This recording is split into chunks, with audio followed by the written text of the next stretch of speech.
पृथ्वी पे जीवन के शुरुआती दिनों में जीव एक ट्यूब जैसे दिखते थे। खाना एक तरफ से अंदर जाता था और दूसरी तरफ से बाहर आता था। खाना मिलना तुक्के वाली बात थी, पर जब खाना मिलता ट्यूब कुछ और दिन खाना ढूंढने के लिए जिंदा रह जाती थी। और जो ट्यूब ज्यादा दिन जी जाती थी फिर वो खुद एक से दो हो जाती थी। जब जनसंख्या बढ़ी तो खाने के लिए कंपटीशन भी बढ़ा और कुछ ट्यूब्स ने देखने की क्षमता विकसित कर ली कि तुक्के की बजाय खाना खुद से खोज सकें। फिर देखते ही देखते ट्यूब्स के पैर भी आ गए कि वो खाने की ओर जा सकें और फिर हाथ भी, ताकि खाना उठा के मुंह में डाल सकें। जब ट्यूब सिंपल थी तो उसके लिए एक से दो हो जाना भी सिंपल था। अब दो ट्यूब्स मिलकर एक ट्यूब बनाने लगी। अब खाना इकट्ठा करना, पार्टनर ढूंढना, बच्चे पालना, इस सब पेचीदगी को मैनेज करने के लिए ट्यूब को दिमाग भी विकसित करना पड़ा। लेकिन इसका एक साइड इफेक्ट भी था। अब छोटी ट्यूब बड़ी से पूछने लगी कि हम खाते हैं जीने के लिए और हम जीते हैं खाने के लिए।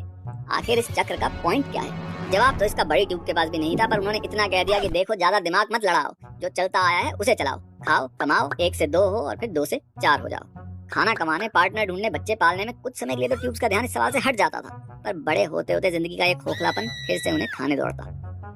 तो ट्यूब्स ने कहा कि अगर हम पैसे से और रिश्तों से इस खोखलेपन को नहीं भर सकते तो हम खा खा के इसको भर देंगे।